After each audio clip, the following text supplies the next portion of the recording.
Jim Rogers, the fate of the US dollar is getting worse and worse. According to investment guru Jim Rogers, the US has some major economic turmoil ahead, including the fate of the dollar. According to investment guru Jim Rogers, the United States has some major economic turmoil up ahead, including the fate of the dollar. The nation's ballooning debt will only help worsen the dollar's future, and Rogers says it's only going to get worse and worse. Rogers admits that he still owns a lot of US dollars, but not because it's a sound currency. While speaking with RT on the sidelines of the Eastern Economic Forum in Vladivostok, he said the dollar is going to crash and burn. So, you would say, why do you own it, US currency, then? I own it because more turmoil is coming. People look for a safe haven in turmoil, so they will go to the dollar. It's not safe, but they think it is, said Rogers.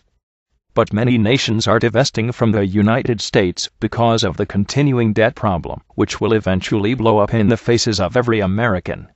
As governments attempt to cope with their own debt problem by raising taxes, everyday people are being forced to supplement their own income with loans, making this cycle one that is exceptionally precipitous. Global debt is staggering to the point most of it will never be repaid, and as governments continue their spending sprees and the debts keep mounting, the future of the economy looks bleak. There is more than enough economic data out there to show there could be an economic collapse and stock market crash in 2018. Bill Gross stated in 2017 that our highly levered financial system is like a truckload of nitroglycerin on a bumpy road. One wrong move and the whole thing could blow sky high, wrote the epic economist. Once this bubble pops, it will fling the globe into a financial crisis of epic proportions never before seen. And the dollar will be the most devastated when the debt bubble finally pops. The investor explained that the US currency is going to continue to climb higher, but that's all manufactured, as many countries, like China, Iran, Russia, and others are now trying to get rid of it while growing their gold reserves. In the next few years, the American dollar is going to lose its position as the world's reserve currency and the world's medium of exchange, Rogers predicted, adding that the world has always moved away from dominant currencies in the past as situations changed. See, end of dollar monopoly. But Rogers also says not to worry because it's not a disaster, it is simply history responding to and rebelling against authoritarian power, as is human nature. The other currencies all had that position at one time or another, but then went to excess and are not that sound anymore. They lost their position. People don't like Washington as power, so they are moving away and finding ways to get away from the dollar. It has happened throughout history. It happened to the pound sterling. Do you know the rest of that story? Rogers said. Everybody is now trying to get rid of the US dollar, Rogers said. And he isn't wrong. As the U.S. continues to pile on sanctions, nations protect themselves by ditching the U.S.'s greenback. This is the beginning of the end of the U.S. dollar's global dominance, and it will, at some point, be a hard-learned lesson for big government lovers everywhere. Roger predicts the Chinese yuan will take the dollar's place, but not anytime soon, leaving room for that to mean any time in the next year to 100 years. Dollar losses extended. The greenback remains heavy and further losses look likely. After the unexpected loss of MFG jobs and downward revision to the sector's employment gains in July, the risk is for disappointment with the U.S. industrial sector. Disappointing auto sales may weigh on headline retail sales. Sweden's CPI miss prevents the krona from participating much in the move against the dollar. The U.S. dollar remains on the defensive after retreating yesterday. Its losses against most of the major and emerging market currencies are being extended today. The combination of softer U.S. inflation coupled with a less dovish than expected ECB, Bank of England lifting growth forecasts, while warning that a Brexit without an agreement could spur higher mortgage rates, and a more aggressive rate hike by Turkey conspired to force the dollar lower. A weaker than expected CPI report plays into the hands of the doves at the central bank, who are reluctant to remove the proverbial punch bowl and offer a contrast to its neighbors in Norway, who are expected to hike rates next week. Sweden's headline and underlying rate eased by 0.2%. The median forecast in the Bloomberg survey was for a flat report. The rally in U.S. shares yesterday and the dollar's pullback are helping lift global equities today. Relatively cheap valuations given the recent sell-off spurred bargain hunters. The MSCI Asia Pacific Index ended its 10-day slide yesterday, with a 0.9% gain, and is up another 1.2% today. The 1.3% gain for the week is the most since late July. China is not participating in the broad market moves. The yuan is a little weaker, and the Sen ensures it will post its third consecutive weekly decline. Indeed, since the middle of April, the yuan has risen in only 3 weeks. China's Shanghai Composite and the Shenzhen Composite were off 0.2% and 0.8% respectively today, bringing the weekly loss to 0.75% and 2.1%. China reported sequentially better retail sales and industrial production in August. Retail sales rose 9.0% year-over-year, after an 8.8% pace in July. Industrial output rose 6.1%, after 6.0% in July. If there was some disappointment, it came from the 5.3% rise in fixed investment, the slowest pace since before 2000. The dollar traded above RMB 112 in early Asia for the first time since early August, but it could not take out the high recorded then, RMB 112.10, and has come off a bit in Europe. There is a $493 MLN option struck at RMB 112 that will expire today in North America. The Australian dollar was unable to rise through yesterday's hike to $0.7230. Still, the Australian dollar is threatening to advance each session this week for the first time this year. There is an $0.5 BLN option at $0.7200 that will expire today. However, it is being challenged, and support in the $0.7175 area may have to be tested. European equities are mostly firmer, and the Dow Jones Stoxx 600 is recovering yesterday's modest decline, and is poised to close higher for the first week in 3, currently to 0.85%. Most sectors but healthcare and consumer staples are edging higher, led by energy and consumer discretionary. Bond yields are edging slightly higher in Europe, but Italy's bank index is steady to firmer and set to finish the week up over 2% to extend last week's nearly 6% advance. The substance of Draghi's comments did not boost investors' information set. However, his tone remained more constructive and largely neutralized the downward revision to the staff forecasts for growth this year and next. He argued that wage growth and the improvement in the labor market will offset the headwinds from abroad. The euro has also risen every session this week for the first time since last September. The 1.3% gain this week has brought it toward last month's high.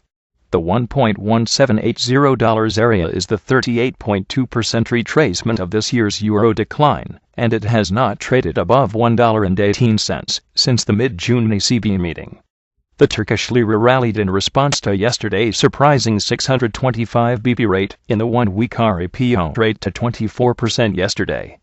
It is little change today, as the positive impact of a smaller current account deficit is offset by Erdogan's comments, which are critical of the central bank's decision and implicitly threaten to overrule it in the future. The sharp depreciation of the lira is helping to produce a rapid adjustment in its external account. Exports are more competitive while domestic demand is compressed. The current account deficit fell to $1.75 BLN in July, from $3.04 BLN in June, and a peak this year near $7 BLN in January. Sterling had edged higher to trade at its best level since August 1 when it recorded a high $1.3145. Near $1.3130 in late morning activity in London, it is up 1.6% this week, the most since January. The heavier dollar tone in general, coupled with some optimism on Brexit, where we think the market may be getting ahead of itself and what is helping bridge the gap with the EU appears to be undermining May within her party, and some stronger than expected UK data. That said, a break below $1.3080 now would weaken the technical tone. Meanwhile, the euro continues to consolidate its losses against the sterling. This is the third consecutive week that the euro has fallen against sterling, which is the longest losing streak in 6 months. In the U.S., Hurricane Florence made landfall and has been downgraded to a Category 1 storm. The U.S. data highlights include retail sales, industrial/manufacturing output, and the University of Michigan's Consumer Confidence and Inflation Expectation Survey. We look for the retail sales report to confirm that the U.S. consumption may be slowing after rising at a 3.8% annualized pace in Q2. Headline retail sales have averaged a monthly gain of 0.4% gain this year through July. This is the same as the 2017 average. Economists expect a similar rise in August, which would bring the 3-month average below the Q2 average of 0.6%. Softer auto sales may dampen the headline, but a 0.4% increase in the components that are used for GDP would bring that 3-month average below 0.3%. The U.S. industrial sector is a source of strength. Output is expected to have risen by 0.3% after a soft 0.1% rise in July. Manufacturing is forecast to match July's 0.3% increase. The risk is on the downside. Recall that the August employment data showed the first decline in manufacturing jobs since July 2017, and the July manufacturing job growth was halved in the revision. The market will look closely at those sectors, like metal fabrication, to try to tease out some of the impact of the tariffs. The preliminary University of Michigan's consumer confidence reading for September may draw some attention, but what we will focus on is the long-term inflation expectations. In August, the 2.6% pace expected matches the highs over the past 2.5 years. An increase above would underpin the U.S. interest rates. Canada's economic calendar is sparse today. Next week it reports August CPI and July retail sales. The U.S. dollar is consolidating this week's percent losses against its Canadian counterpart and is straddling the CAD 1.30 area. Short-term participants will likely go in the direction of the break of the CAD 1.2980-1.3020 range. Dollar bounces on solid U.S. data, higher yields.